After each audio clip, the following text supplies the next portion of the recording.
ఓం శ్రీ గురుభ్యో నమః. ఓం శ్రీ మాత్రే నమః. శని వక్రగతి 138 రోజుల పాటు జూలై 27వ తారీఖు నుంచి డిసెంబర్ 11వ తారీఖు వరకు కూడా శని వక్రగతి యొక్క ప్రభావం మేషాది ద్వాదశ రాశుల మీద ఏ విధంగా ఉండబోతుంది? శని ఆయుష్ కారకుడు. అంటే ఆయుష్ని ఇచ్చేవాడు ప్రధానంగా శని. పనులలో ఆలస్యం చేయకుండా, అంటే పనులలో ఆలస్యం చేసే గ్రహం ఏమిటి అంటే శని. అంటే శని వల్ల కొన్ని యోగాలు కూడా ఉంటాయి. అంటే చెడు యోగాలు ఉన్నాయి, మంచి యోగాలు ఉన్నాయి. అలానే శశి మహాపురుష యోగాలు ఉంటాయి. అలానే చెడు యోగమైన పునర్భవ దోషం కూడా ఏర్పడుతూ ఉంటుంది. అంటే శని చంద్రుల యొక్క కలయిక వల్ల శని శని చంద్రుడి మీద దృష్టి ఉండటం వల్ల, చంద్రశనుల యొక్క పరస్పర దృష్టి వల్ల కూడా పునర్భవ దోషం అనేది కాలయాపన జరిగే అవకాశాలు ఎక్కువగా ఉంటాయి. అయితే ఈ గోచారరీత్యా శని వల్ల, శని 138 రోజుల పాటు వక్రగతిలో ఉండటం వల్ల మనకి ఎలాంటి ఫలితాలు జరగబోతున్నాయి?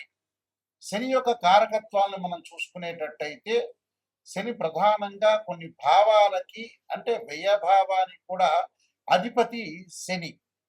అలానే ఇక్కడ శని ఏదైతే ఆయుష్ని, ఆరోగ్యాన్ని, ప్రధానంగా పనులలో ఆలస్యాన్ని, అలానే ఇలాంటి విషయాలన్నిటి కూడా కారణభూతం. అంటే ఇనుము, ఆయులు, పండ్లు, అలానే ఆరోగ్యపరంగా ఇబ్బందులు, అలానే ఎముకలు, అలానే పాదాలు, కీళ్ళు, ఇలాంటి వాటిలన్నిటి కూడా కారణభూతమయ్యే గ్రహం ఏంటంటే శని.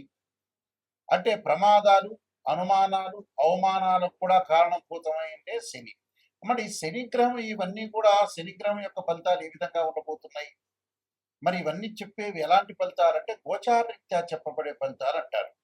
అంటే బర్త్ చార్ట్ అనుసరించేవి కాదు, గోచారరీత్యా చెప్పబడే ఫలితాలు. అంటే బర్త్ చార్ట్కి గోచారానికి లాట్ ఆఫ్ డిఫరెన్స్ ఉంటుంది. అంటే ఒకటి ట్రాన్సిట్ సిస్టము, ఒకటేమో నాటల్ చార్ట్, అంటే బర్త్ చార్ట్ అంటారు. ఇప్పుడు చెప్పే గోచారం అనేది 20% ఫలితాన్ని నిర్ణయం చేస్తుంది.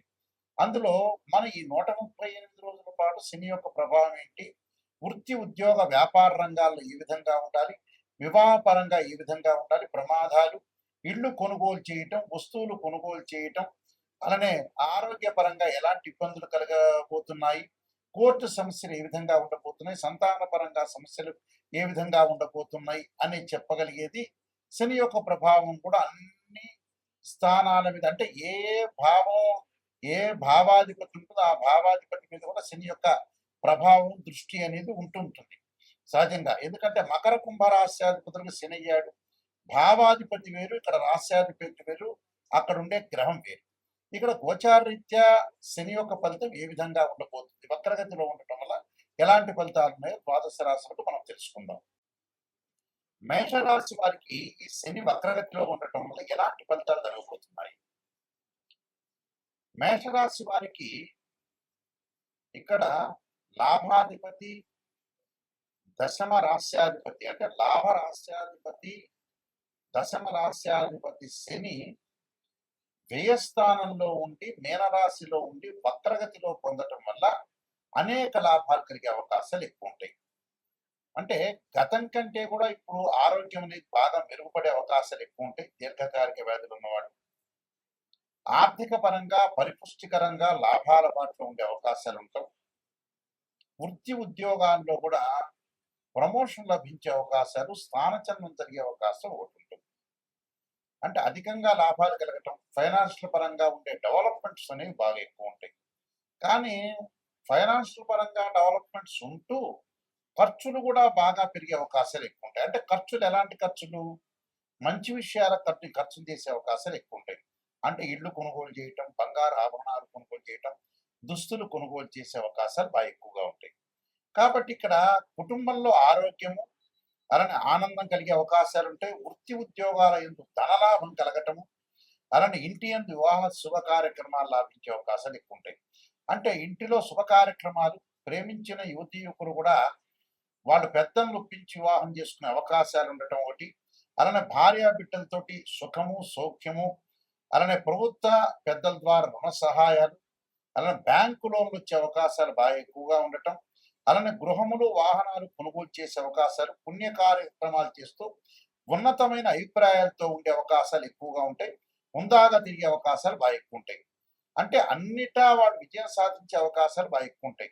కాబట్టి కోర్టు సమస్యల పరిష్కారం కావటం, పిత్రార్జితం కూడా కలిసి వచ్చే అవకాశం బాగా ఎక్కువగా ఉంటుంది. కాబట్టి మేషరాశి వారికి శని వక్రగతి వల్ల అనేకమైన లాభాలు కలిగే అవకాశాలు, నూతన వాహనాలు కొనుగోలు చేయటం. అయితే విద్యార్థుల మటుకు అధిక శ్రమతోటి ముందుకెళ్ళడానికి అవకాశం ఖచ్చితంగా ఉంటుంది.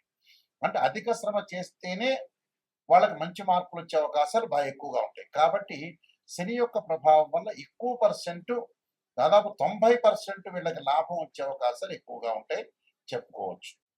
ఈ యొక్క శని యొక్క దోషం పోవడానికి మీరు చేయాల్సింది ఏమిటి అని అంటే, శనికి అధిదేవత, ప్రత్యదేవత, అధిష్టాన దేవతలు, అంతరిక్ష దేవతలు అనేవాళ్ళు ఉంటారు.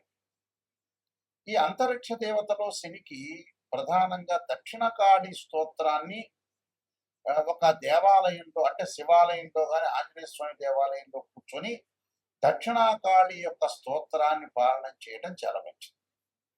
దానితో పాటు శనికి అధిదేవత, ప్రత్యదేవతలు, అంతరిక్ష దేవతలు అనేవాళ్ళు ఉంటారు. కాబట్టి అంతరిక్ష దేవత దక్షిణకాళి స్తోత్రాన్ని పాలన చేయాలి.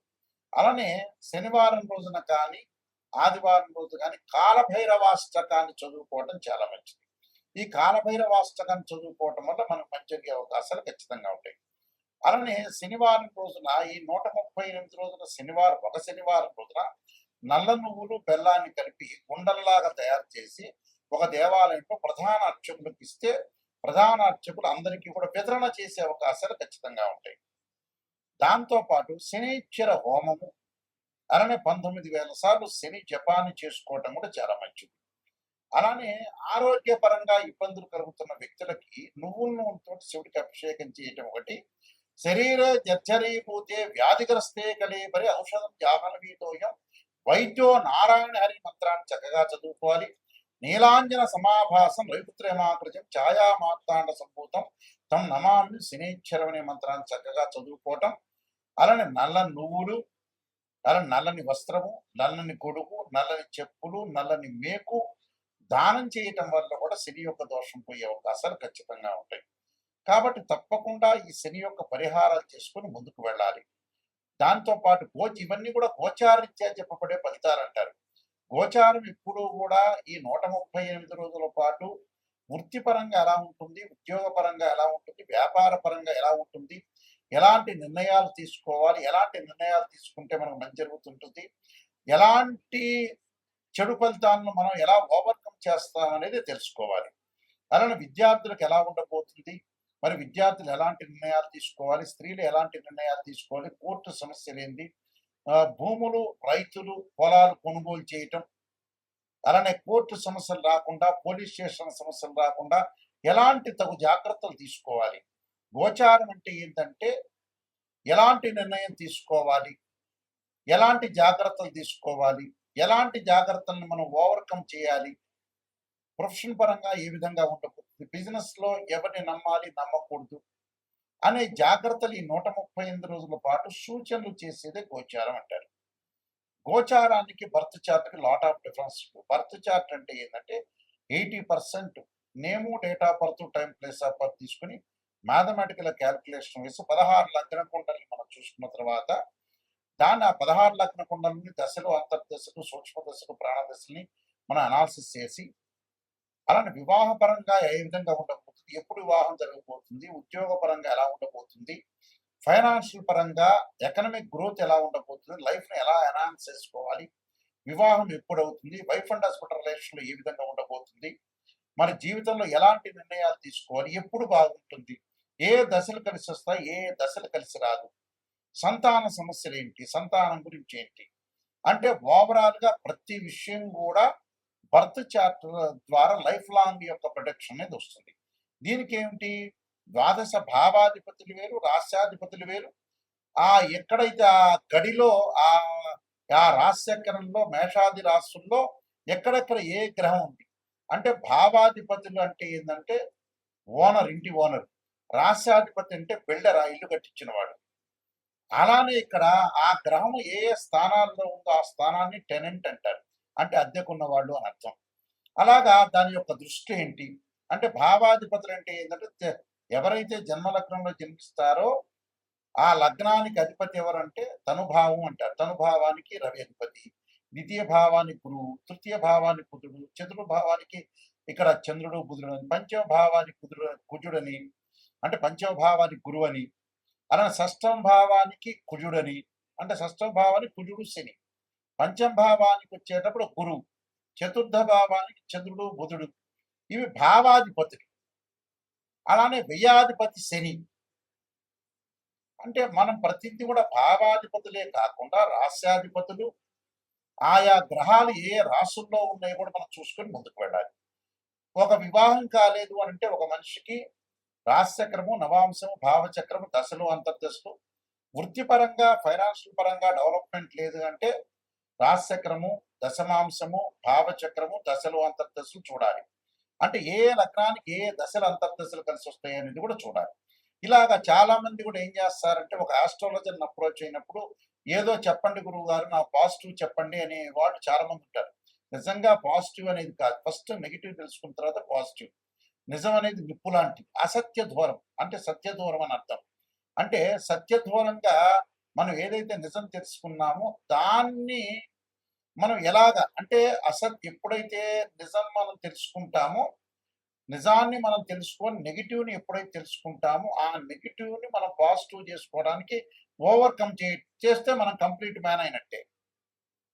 అంటే నెగిటివ్ని పాజిటివ్ చేస్తే మనం కంప్లీట్ మ్యాన్ అయినట్టే. అబద్ధాల ముసుగులో మనం ఉండటం అనేది మంచిది కాదు. ఎప్పుడైనా సరే ఆస్ట్రాలజర్ని అప్రోచ్ అయ్యేటప్పుడు కరెక్ట్గా నిజం తెలుసుకుంటే మీ జీవితం బాగుపడినట్టే. ఏదో ఆస్ట్రాలజర్స్కి మనం డబ్బులు ఇచ్చాం కదా, మాస్టర్ చెప్పండి అనేది కరెక్ట్ కాదు. అందువల్ల నిజాన్ని తెలుసుకోండి. ఆ నిజాన్ని తెలుసుకొని ఏదన్నా జాతకపరంగా నెగిటివ్ ఉంటే దాన్ని ఓవర్కమ్ చేసుకుంటే కంప్లీట్ అవుతుంది. మా వెబ్సైటు www.nayakanti.com, nayakanti.in. నేను నెంబర్ ఆఫ్ ఆస్ట్రాలజీ బుక్స్ రాశాను. కాలసర్పయోగం, కాలసర్పయోగ చంద్రిక, రాహుకేతులు, ఛాయాగ్రహాలు, బృహత్ పరిహార సింధు, పుత్రగణపతి వ్రతము, స్వప్న శాస్త్రము, సర్వదేవతా ప్రవర్లు పార్ట్ 1, పార్ట్ 2. అలానే ముఖ్యంగా నవగ్రహ దోషాలకి ద్వాదశ మహావిద్యల యొక్క స్తోత్ర పారణాలు, వివాహ మార్తాండము, జాతక Chandrika, production of astrology, transits of results అనే బుక్స్ రాశారు. మీరు అన్నీ కూడా నిజంగా నెగిటివ్ తెలుసుకొని దాన్ని పాజిటివ్ చేసుకోవడం ఎలా అనేది పాయింట్ ఆలోచన చేయండి. ఎందుకంటే మ్యాథమెటికల్లో డిగ్రీల్లో ప్రతిదీ కూడా అనాలిసిస్ చేస్తేనే మనకు తెలుస్తుంది. గోచారం అనేది 20% సపోర్ట్. ఈ 135 రోజుల పాటు ఎలాంటి సూచనలు, ఎలాంటి నిర్ణయాలు తీసుకోవాల్సిన అవసరం ఉంటుందనేది చూసుకోవాలి. ఎందుకంటే గోచారిత్య శని ఎలాంటి శని ప్రభావం, అలానే అర్ధాష్టమ శని, అష్టమ శని, కంటకలేక పొంగు శనిలు ఏ విధంగా ఉండబోతున్నారు, ఎలాంటి పరిహారం చేసుకోవాలి అంటే నేను చెప్పిన పరిహారాలన్నీ కూడా మీరు చేసుకుని ముందుకెళ్తే మీకు మంచి జరిగే అవకాశాలు ఖచ్చితంగా ఉంటాయి. మీకు అందరికీ కూడా స్క్రీన్ మీద స్క్రోలింగ్ అవుతున్న నెంబర్ కనపడుతుంది, ఆ నెంబర్కి నాకు కాల్ చేయొచ్చు. మీ అందరికీ కూడా పరమేశ్వరుడి యొక్క కరుణాకటాక్షం ఉండాలని ఆశిస్తూ సర్వే జనా సుఖినో భవంతు.